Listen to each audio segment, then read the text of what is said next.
বানায় সেই নবীর সম্মান মর্যাদা কেমন হতে পারে? এখন আসুন, যেই সূরা কাউসার তেলাওয়াত করেছি, এই সূরা কাউসার আল্লাহ পাক কেন নাজিল করছেন, নাজিল করার কি কারণ, এই কারণটা আমরা আগে শুনব, এরপরে কাউসার নিয়ে আলোচনা শুনব বলে ইনশাআল্লাহ। কোনো ঘটনাকে কেন্দ্র করে কোনো প্রশ্নের জবাব দিতে গিয়া যদি কোনো সূরা বা আয়াত নাজিল হয়, ওই ঘটনা বা ওই প্রশ্ন হইল এই সূরা বা এই আয়াতের শানে নুজুল। তো সূরাতুল কাউসার দুইটা শানে নুজুল আছে। সূরা কাউসার নাজিল হওয়ার দুইটা কারণ আছে। এই দুইটা কারণ আমরা সংক্ষিপ্তভাবে শুনব, এরপরে যদি আমরা কাউসারে আলোচনা শুনি তাহলে বুঝতে সহজ হবে। আসুন প্রথম নম্বর কারণ জেনে নিই। আল্লাহর হাবিব রাহমাতুল্লাহ আলামিন পৃথিবীর জমিনে আসার পর থেকে নেয়া 40 বছর পর্যন্ত বলছেন না আমি নবী। 40 বছর পর্যন্ত কাউরে কইছেন না লা ইলাহা ইল্লাল্লাহ মুহাম্মাদুর রাসূলুল্লাহ সাল্লাল্লাহু আলাইহি সাল্লাম, এই কালেমা বড়, এই কথা কইছেন না। 40 বছর একদিন অতিবাহিত হওয়ার পরে নবীজি যখন নবুয়ত প্রাপ্ত হয়েছেন, সকলকে নবীজি জমা করছেন। কুরাইশ বংশের সাধারণ মানুষ, নেতৃস্থানীয় মানুষ সকলকে রসুল জমা করছেন। জমা করে সকলের সামনে রসুল বক্তব্য দিচ্ছেন, হে লোক সকল, তোমাদের মধ্যে আমি দীর্ঘ 40টা বছর অতিবাহিত করেছি।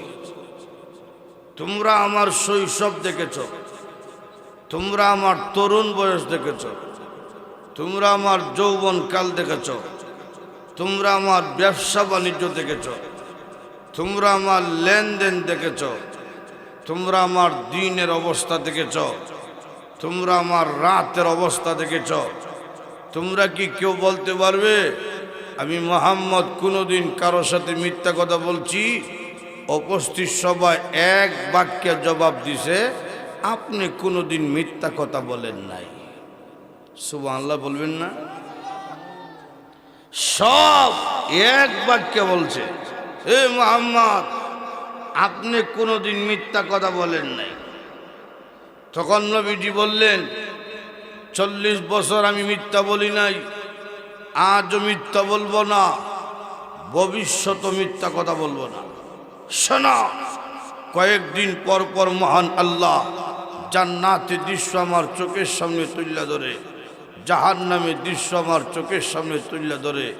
আমি জান্নাতের দিকে তাকিয়ে বলতেছি, জাহান্নামের দৃশ্য দেখে বলতেছি, তোমরা যদি আল্লাহর গোলামি না করো, আমি মুহাম্মদকে নবী হিসাবে গ্রহণ না করো, মূর্তি পূজা না ছাড়ো, আগুন পূজা না ছাড়ো, জাহান্নামের ফেরেশতারা তোমাদেরকে গ্রেফতার করে জাহান্নামের মধ্যে নিয়ে যাবে।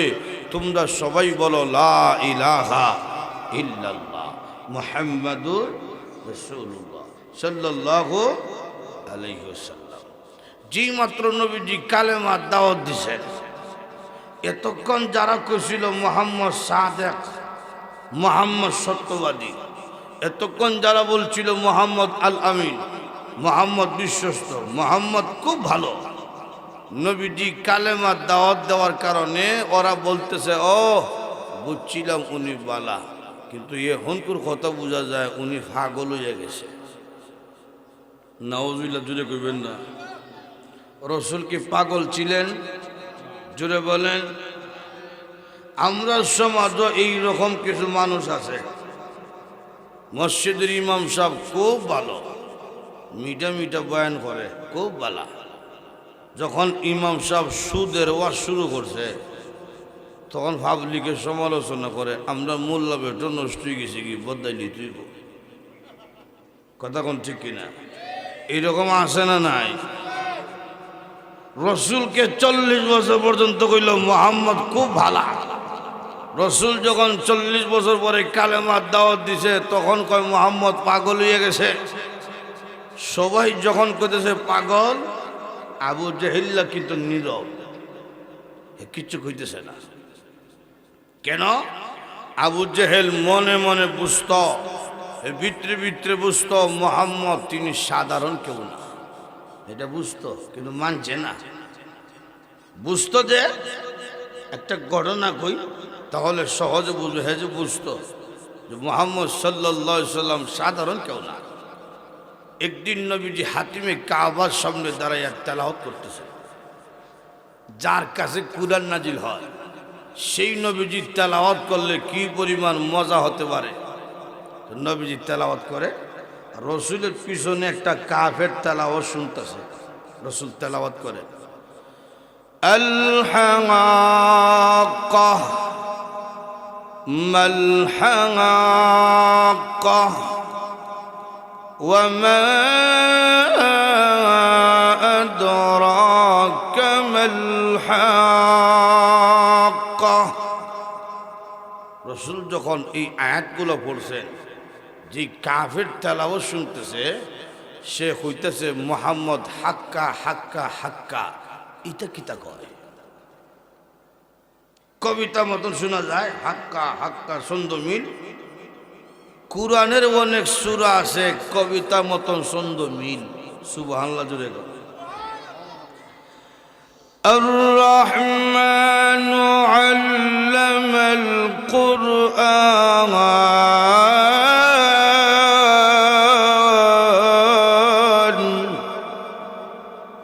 خلق الإنسان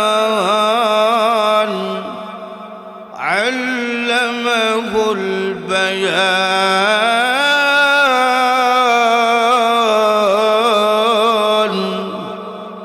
শেষে একটা মিল আছে, শেষে একটা মিল আছে, কথা কোন ঠিক না?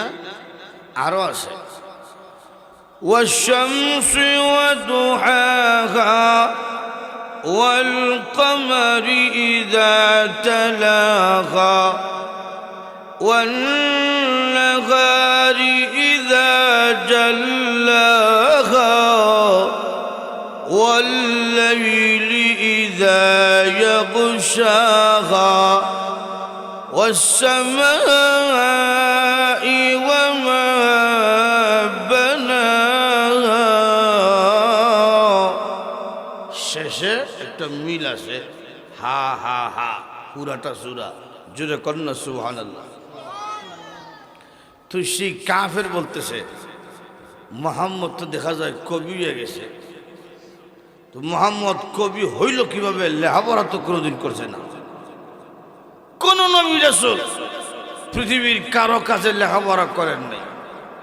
সব নবীদেরকে মহান আল্লাহ ডাইরেক্ট সিনার মধ্যে এলেম ঢুকিয়ে দিয়েছেন। জোরে করে সুবহানাল্লাহ। সেই কাফের যখন বলছে মুহাম্মদ কবি হয়ে গেছে, তখন মহান আল্লাহ একটি আয়াত রসুলের জবান দিয়ে বের করছে। সুবহানাল্লাহ জোরে। ইন্নাহু লাকাউলু রাসূলিন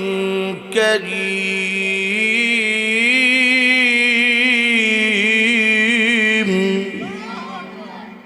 এই কথাগুলো কোনো কবির জবান দিয়ে বের হচ্ছে না, একজন সম্মানিত রসুলের জবান দিয়ে বের হচ্ছে। যেরকম সুবহানাল্লাহ। তখন সেই কাফের কয়, মনে হয় কোনো কবি লেখা দেয় আর মুহাম্মদের কণ্ঠের আওয়াজ ভালো, মুহাম্মদ সুর দেয়। নাউজুবিল্লাহ। তখন আল্লাহ পাক আরেকটা আয়াত নাযিল করছে, ওয়ামা হুয়া বিকাউলি শাইর قليلا ما تؤمنون।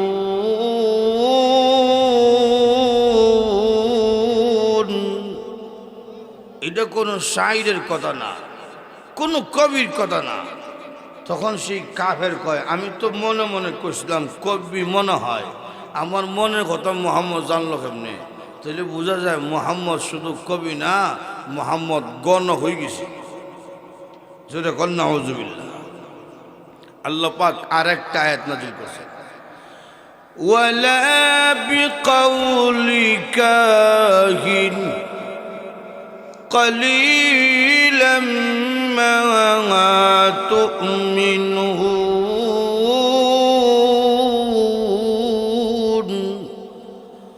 قليلا ما تذكرون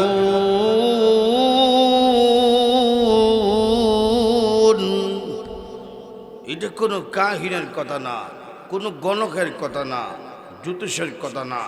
তখন সেই কাফের কয়, আমি তো মনে মনে বলছিলাম কবি মনে হয়, আমার মনের কথা মোহাম্মদ যদি জানে লিছে, তাহলে খালি জ্যোতিষ না, দিলে এখন পরিচয় দিল জ্যোতিষের কথাও না, কবির কথাও না, তাহলে কার কথা? কার কথা? এই কথা বলতে গিয়া মহান আল্লাহ আরেকটা আয়াত নাজিল করেছেন, সুবহানাল্লাহ। تنزيل من رب العالمين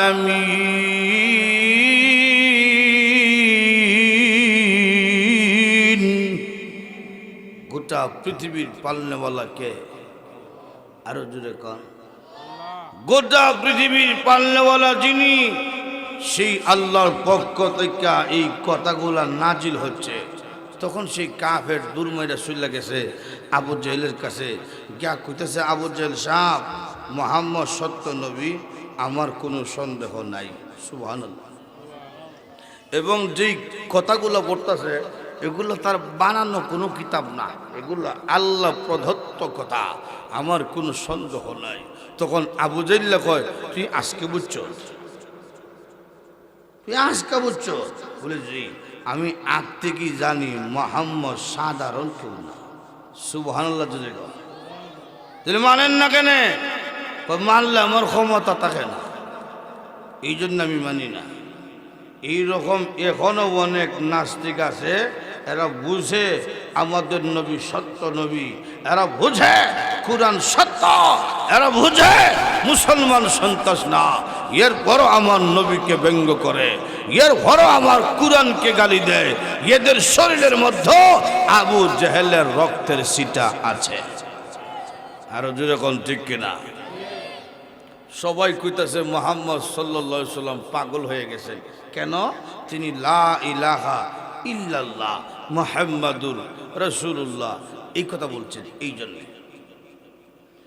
আবু জেহেল দুইজন লোক পাঠাইছে মদিনায়, যে মদিনার মধ্যে তৌরাত কিতাবের আলেম আছে, মদিনা যাইবা, গিয়া বলবা মুহাম্মদ সম্মানী না আমরা সম্মানী। ওরা এই কথা বললো কেন? এদের ধারণা ছিল মুহাম্মদ সাল্লাল্লাহু আলাইহি সাল্লামের চাইতে ওরা দামি। কেন? এখন যেইভাবে আল্লাহর ঘর বাইতুল্লাহ মানুষ তওয়াফ করে, তখনও মানুষ তওয়াফ করত। এখন মুসলমানরা তওয়াফ করে কাপনের কাপড় পরিধান করিয়া, আর তখন কাফেররা তওয়াফ করত উলঙ্গ হইয়া। নাউজুবিল্লাহ কর। তো ওরা যখন উলঙ্গ হইয়া তওয়াফ করত, রসুল এদের কাছে যাইতেন না, এদের খেদমত করতেন না। তখন আবু জেহেল এবং তার সঙ্গ সাথীরা এই উলঙ্গ বাইতুল্লাহ হাজিদের ওরা তওয়াফ করত। তাদের দাবি ছিল আমরা হাজি, আল্লাহর ঘর তওয়াফ করি। কিভাবে? উলঙ্গ হইয়া। তো এদের মেহমানদারি আবু জেহেল করাইত, নবীজি কাছে যাইতেন না।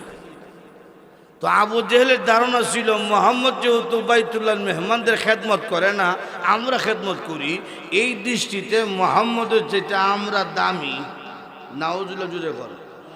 এই জন্য দুইজন লোককে পাঠাইছে মদিনায়, তৌরাত কিতাবের আলেমনে গিয়া কইবা আমরা বাইতুল্লাহ ঘরে মেহমানে খেদমত করি, মুহাম্মদ খেদমত করে না, আপনার কিতাব কি কয়, আমরা দামি না মুহাম্মদ দামি? তৌরাত কিতাবের মোল্লা যেটার সামনে তারা গেছে, এই মোল্লার নাম হইল কাব ইবনে আশরাফ। এই মোল্লা সুদও খায়, ঘুষও খায়। যেই মোল্লা সুদ খায়, ঘুষ খায়, সে কি হক কথা বলবে? সত্য কথা বলবে? এ চিন্তা করে দেখলো, এখন যদি হক কথা কই তাহলে আমার রুটির মধ্যে ফিরতে উঠব। এই জন্য হক কথা কইল না, হক গোপন রেখে বলে দিল মুহাম্মদের কোনো সম্মান নাই, তোমরাই দামি, তোমরাই দামি।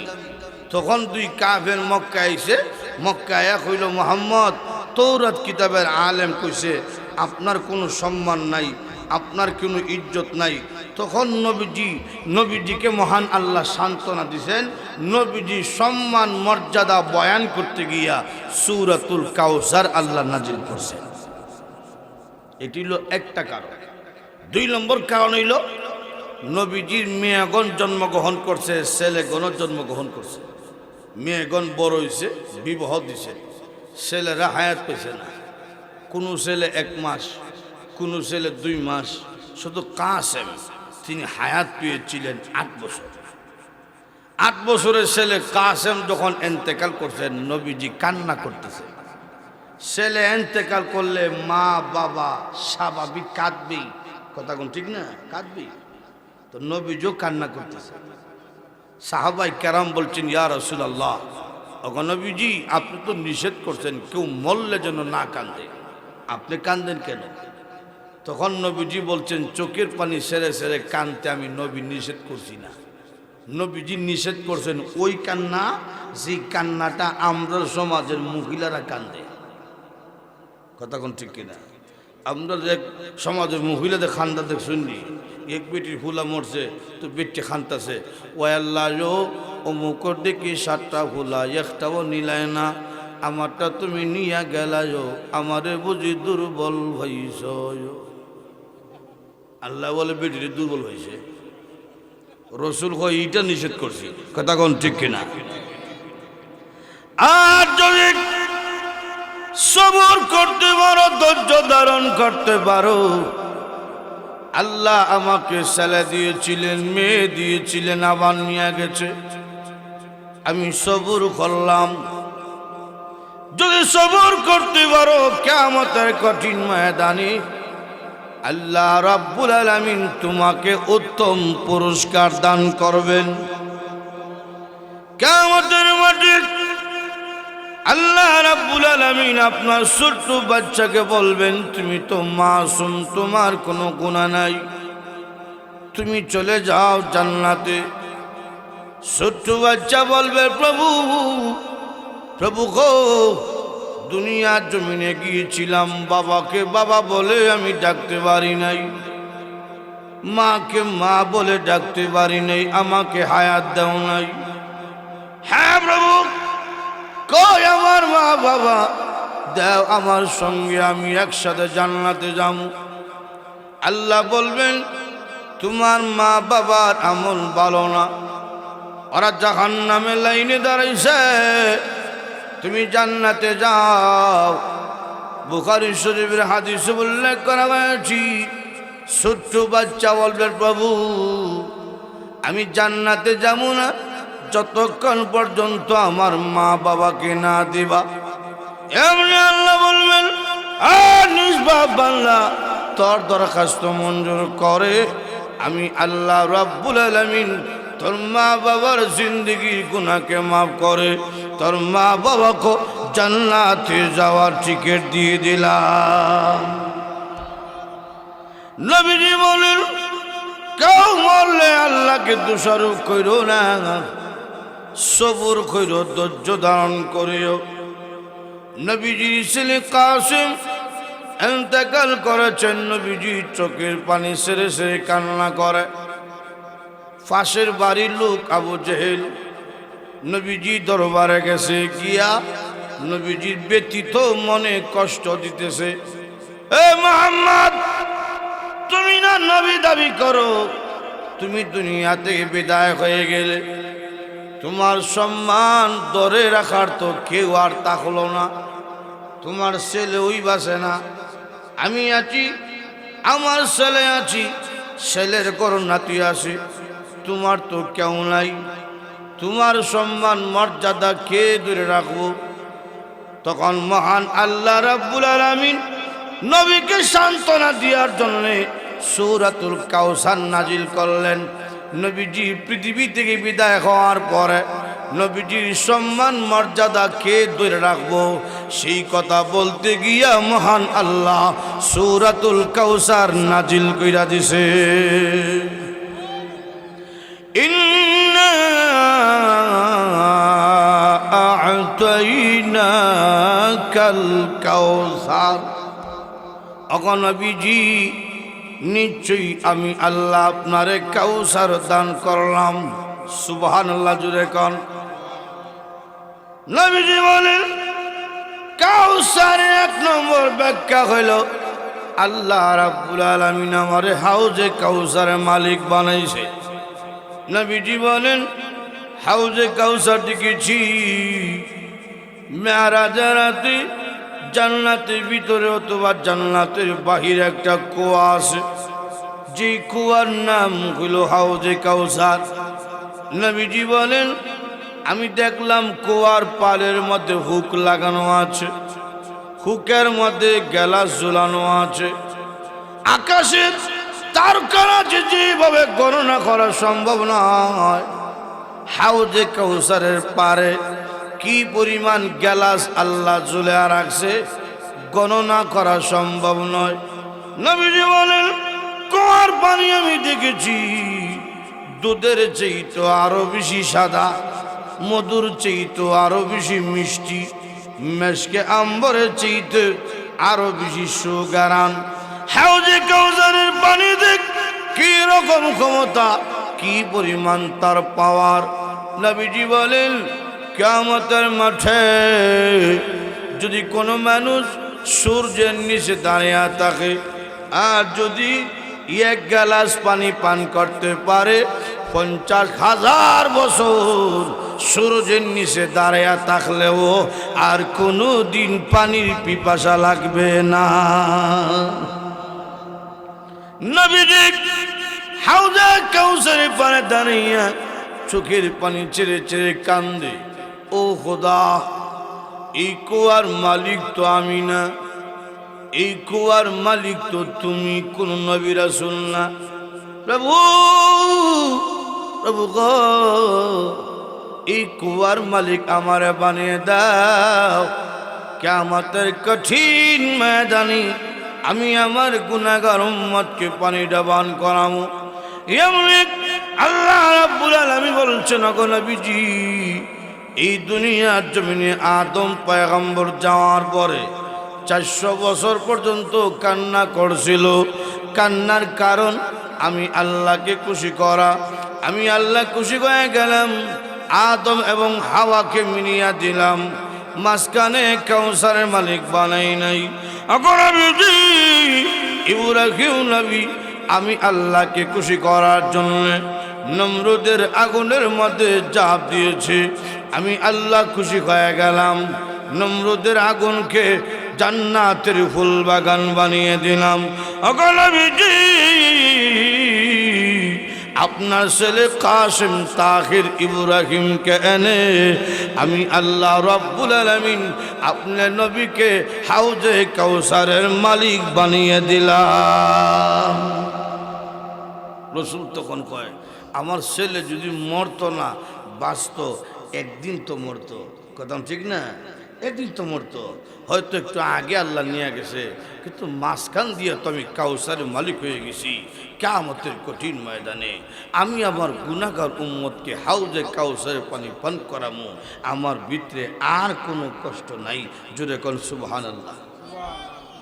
আল্লাহ বলছেন, নবী, কাউসারের 2 নম্বর ব্যাখ্যা হইল, ওগো নবী, আপনার ছেলে আনলাম মাত্র 3 জন, দিছে আপনাকে অসংখ্য অগণিত রোহানি সন্তান, অসংখ্য অগণিত উম্মত।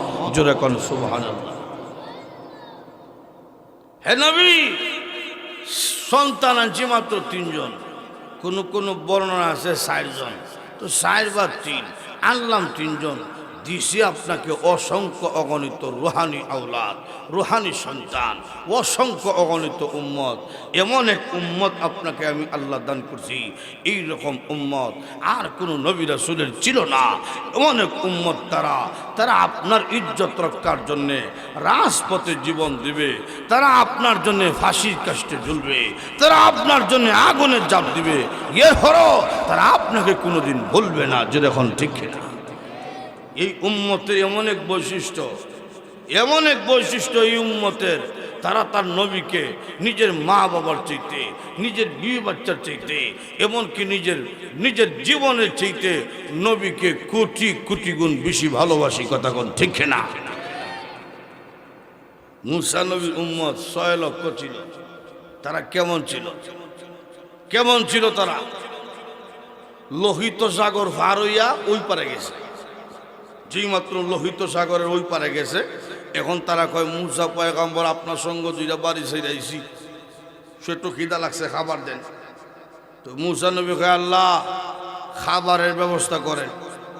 আল্লাহ পাক তখন বলছেন মুসা পয়গম্বর এদেরকে আপনি বলেন ফেটে খিদা লাগতে দেরিব, জান্নাতের খাবার ফাটিতে দেরি করতাম না।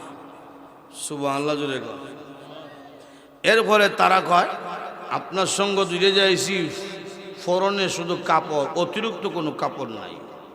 এই কাপড়গুলো পুরাতন হয়ে গেলে, ময়লা হয়ে গেলে, ছিঁড়া গেলে নতুন কাপড় ভাই কই। আল্লাহ পাক তখন বলছেন এদেরকে আপনি বলেন এদের কাপড় ময়লা হবে না, এদের কাপড় পুরাতন হবে না, এদের কাপড় ছিঁড়বে না। সুবহানাল্লাহ জোরে কর। এরপরে তারা কয় আমাদের সাথে আমাদের ওয়াইফ আছে, কিছুদিন গেলেই তুই বাচ্চা কাচ্চা জন্ম নিব, যখন বাচ্চা কাচ্চা জন্ম নিব তখন বাচ্চাদের নতুন কাপড় ভাই কই, আমদান না কাপড় লাগতো না, বাচ্চারা কাপড় ভাই কই। তখন আল্লাহ বললেন সন্তান যখন দিব জান্নাতের পোশাকের ব্যবস্থা করে দেওয়া হবে। সুবহানাল্লাহ জোরে। এখন তারা কয় সন্তান তো দিন দিন বড় হইব, কাপড় তো আর বড় হইতো না, কাপড় তো জায়গা থেকে দিব, তখন বড় কাপড় কই। আল্লাহ পাক তখন বললেন সন্তান যখন বড় হবে কাপড়ও তত বড় হতে থাকবে। সুবহানাল্লাহ জোরে কর। এরপরে আল্লাহ পাক বললেন এদেরকে খালি খাওয়াইয়া আর ভরাইয়া লাভ নেই, কিছুটা পরীক্ষা করা দরকার। এমনি আল্লাহ পাক বলছেন এই দেশ দখল করতে হবে, বাতিলের বিরুদ্ধে জিহাদ করতে হবে, রক্ত দিতে হবে। তখন তারা কয় খাওয়ার বেলায় আমরা আসি, রক্ত দেওয়ার বেলায় আমরা নাই। যদি জিহাদ করতেই হয় আপনি আর আপনার আল্লাহ মিল্লাহ জিহাদ করেন, আমরা এর মধ্যে নাই। চিন্তা করছি নি কেমন আসে রাহমাতুল্লিল আলামিনের উম্মত কেমন, নবী সাহাবীরা কেমন। উহুদের যুদ্ধের ময়দানে আল্লাহর নবী রাহমাতুল্লিল আলামিনকে যখন কাফেররা ঘেরাও করে নিয়েছে, নবীজি বললেন এ সাহাবীরা তোমরা কোথায়? 5 জন সাহাবী দাঁড়িয়ে গেলেন চতুর্দিকে। সামনে যিনি দাঁড়িয়েছিলেন ওনার নাম আবু দুজানা রাদিয়াল্লাহু আনহু।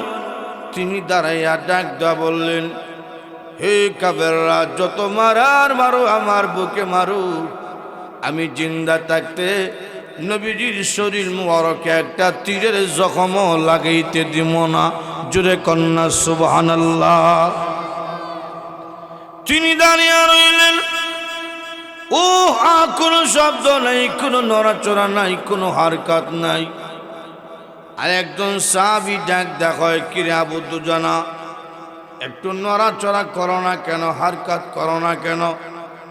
আবু দুজানা জবাব দেয় আমি কেমন নড়াচড়া করি, আমার পিছনে যিনি দাঁড়িয়ে আছে ওই নবীকে তো আমার জীবনের চেয়ে কোটি কোটি গুণ বেশি ভালোবাসি। আমি যদি একটু নড়াচড়া করি এই বাঁক দিয়া যদি আমার নবীর শরীরে কোনো একটা তীরের জখম লেগে যায়, কিয়ামতের কঠিন ময়দানে আল্লাহ রাব্বুল আলামিনের সামনে আমি আশিকে রাসূল হইয়া দাঁড়াতে পারব না। তিনি দাঁড়িয়ে রইলেন দেওয়ালের মতো। পিছনে যিনি দাঁড়িয়েছিলেন ওনার নাম ছিল আবু তালহা রাদিয়াল্লাহু আনহু।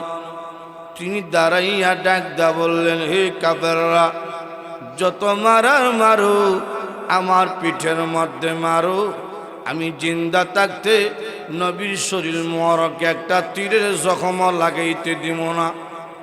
তিনি দাঁড়িয়ে রইলেন। যুদ্ধের পরে দেখা যায় ওনার পিঠের মধ্যে 80 থেকে 99টা তীরের জখম লাগানো আছে। হঠাৎ করে এক কাফের নবীকে টার্গেট করে উঁচা পাহাড় থেকে একটা পাথর নিক্ষেপ করে দিয়েছে। যে পাথরটা সামলাইতে পারলেন না আবু দুজানা, যে পাথরটা সামলাইতে পারলেন না আবু তালহা রাদিয়াল্লাহু আনহুমা, ডাইরেক্ট নবীজির মাথা মোবারকের মধ্যে পড়ে গেছে। মাথা মোবারকের মধ্যে ছিল লোহার যুদ্ধের টুপি, পাথরের আঘাতে লোহার কড়াইয়া ভেঙে গেছে। এক টুকরা লোহা নবীজির মাথা মুবারকের ভিতরে প্রবেশ করেছে। লোহার আঘাতে সামনে দান মুবারক ভেঙে গেছে। বুখারী শরীফ উল্লেখ করা হয়েছে, নবীজি ডান হাত মুবারক দিয়ে মুখের মধ্যে চাপ দিলেন। তাকিয়া দেখে রক্তের চেহারা এবং হাত মুবারক লাল হয়ে গেছে। নবীজি কান্দে, প্রভু প্রভু গো, জি জাতি পয়গম্বরের রক্ত দিয়ে চেহারা এবং হাত লাল কইরা দিছে, এই জাতির কল্যাণ কেমনে হবে গো? এমনি আল্লাহ রাব্বুল আলামিন বলেন, ওগো নবীজি, আমি আল্লাহ শুধু আপনার অপেক্ষা আছি। আপনি যদি বলেন আমি আল্লাহ এই মুহূর্তে বেয়াদবদেরকে গজব দিয়ে ধ্বংস করে ফেলবো, তখন নবীজি বলেন, না গো, এদেরকে আপনি গজব দিয়া মাইরেন না, বরং আমি নবী দোয়া করি এদেরকে আপনি মাফ করিয়া দেন। আরো জোরে কন্যা আল্লাহ নবী রাহমাতুল লিল আলামিন রক্তাক্ত হইয়া উহুদের পাহাড়ের মধ্যে পড়া গেলেন, পাথরের মধ্যে পড়া গেছে। জি মাত্র নবীজি পাথরের মধ্যে পড়লেন, পাথর এখন আর শক্ত রইছে না, পাথরটা যেন জান্নাতের নরম বিছানা হয়ে গেছে। জুরে কোন সুবহানাল্লাহ। যে মাত্র নবীজি পাথরের মধ্যে পড়েছেন, সঙ্গে সঙ্গে পাথরটা নরম হইয়া নবীকে এখন আড়াল দিয়া ফেলছে। এখন আর নবীকে দেখা যায় না। যে মাত্র নবীকে দেখা যায় না, মিস্টার ইবলিস শয়তান যুদ্ধের ময়দানে এলান কইরা দিছে, কাদ কুতিলা মুহাম্মদ সাল্লাল্লাহু আলাইহি ওয়াসাল্লাম, মুহাম্মদ নাই রে, মুহাম্মদ শহীদ হয়ে গেছে। এই ঘোষণা পাওয়ার পরে সাহাবায়ে কেরাম হযরত উমরের মতন সাহসী ব্যক্তির হাত থেকে তরবারি পড়ে গেছে। হে কাফেররা, আমার নবী যেহেতু নাই, আমি আর থাকতে চাই না, আমাকে তোমরা শহীদ করে ফেলো। উহুদের যুদ্ধের ময়দান থেকে মসজিদে নববী বেশি দূরে না, 4 থেকে 5 কিলোমিটার দূর হবে। সেদিকেও সংবাদ পৌঁছে গেছে আমার নবী নাই। মদিনার পাড়া মহল্লায় সংবাদ পৌঁছে গেছে নবীজি বিদায়। মহিলারাও যুদ্ধের ময়দানে দৌড়ায়, ফাতেমা রাদিয়াল্লাহু আনহা যুদ্ধের ময়দানে দৌড়ায়, কারণ তখনও পর্দার বিধান নাজিল হয় নাই। ফাতেমা রাদিয়াল্লাহু আনহা যুদ্ধের ময়দানে দৌড়ে, হে হাসান হুসাইন, আয়, তোর নানা জান নাকি যুদ্ধের ময়দানে শহীদ হয়ে গেছে। তোমাদের নানা জান যদি যুদ্ধের ময়দানে শহীদ হয়ে যায়, তোরা 2 ভাই কার চেহারার দিকে তাকাইবি? একদিনের ঘটনা, নবীজি দরবারে গেলেন হাসান হুসাইন, আবার মার কাছে গিয়া কয়, মা গো, ও মা, আমাদের নানাজির চেহারার মধ্যে কিসের জন্য বরকত গমা? আমরা 2 ভাই তাকাইলে পেটের খিদা দূর হয়ে যায়।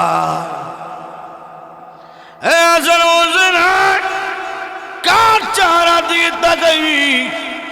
ফাতেমা দৌড়ায়, হাসান হুসেন দৌড়ায়, আর একজন আনসারী মহিলা যুদ্ধের ময়দানে পাগলের মতন দৌড়ে। এক সাহাবী ডাক দেখায়, মহিলা গো, কই যাও? যুদ্ধের ময়দানে আমি যাই, গিয়া লাভ নাই। তোমার বাবা যে যুদ্ধের ময়দানে এসেছিলেন, তিনি তো শহীদ হয়ে গেছে। এবং মহিলা তেমন আরো দৌড়ায়। আরেকজন বলে, মহিলা কোথায় যাও? যুদ্ধের ময়দানে আমি যাই, গিয়া লাভ নাই। তোমার স্বামী যে এসেছিলেন তিনিও শহীদ। মহিলা তেমন আরো দৌড়ায়। আরেকজন ডাক দেখো, মহিলা গো, কোথায় যাও? উহুদের যুদ্ধের ময়দানে আমি যাই, গিয়া লাভ নাই। তোমার কলেজার টুকরা সন্তান যে এসেছিলেন তিনি তো শহীদ। এবার মহিলা বলে, এ নবীর সাহাবীরা, আমার বাবা শহীদ হয়েছে, সংবাদ দেওয়া হয়েছে। আমার স্বামী শহীদ, আমাকে সংবাদ দেওয়া হয়েছে। আমার কলেজার টুকরা সন্তান শহীদ হয়েছে, এই কারণে আমাকে সংবাদ দেওয়া হয়েছে। কে শহীদ হইল না হইল আমি সেটা জানতে চাই না, আগে আমার সংবাদ দাও। উহুদের যুদ্ধের ময়দানে আমার দিনের নবী এখনো জিন্দা আসেনি। যদি আমার নবী জিন্দা থাকে বাবা হারানোর ব্যথা থাকবে না। যদি আমার নবী জীবিত থাকে আমার স্বামী হারার ব্যথা থাকবে না, সন্তান হারার ব্যথা থাকবে না। ও হাদিসের মধ্যে এসে মহিলা দূর দা গেছে উহুদের যুদ্ধের ময়দানে, পাথরে আড়ালে ওহি নাজিল হইছে, আয়াত নাজিল হইছে। নবীজি পাথরে আড়াল থেকে বের হইছেন, পাথরের উপরে দাঁড়াইয়া সাহাবাই কেরামকে জমা করছেন, জমা কইরা আয়াত ফিরা শুনাইতেছে। মহিলা গেছে গিয়া যখন দেখছে রসুল বিশ্বনবী রাহমাতুল্লাহ আলামিনের চেহারা মোবারক রক্তে লাল, এমন এক চেহারা যে চেহারার মধ্যে কোনদিন একটা মাছি মশা কামড় দিছে না, এই চেহারা কাফেররা রক্তে লাল করে দিছে। মহিলা যখন গেছে গিয়া দেখছে রাহমাতুল্লাহ আলামিনের চেহারা মোবারক, দেখা মাত্র বলছে ইয়া রাসূলুল্লাহ, ওগো আল্লাহর নবী, যুদ্ধের ময়দানে আসার সময় আমাকে সংবাদ হয়েছে আমার বাবা শহীদ। ওগো আল্লাহর নবী, আমাকে সংবাদ হয়েছে আমার স্বামী শহীদ, আমাকে সংবাদ হয়েছে আমার কলিজার টুকরা সন্তান শহীদ। ওগো আল্লাহর নবী, আপনার চেহারা মুবারক দেখা মাত্র বাবা হারানোর ব্যথা, স্বামী হারানোর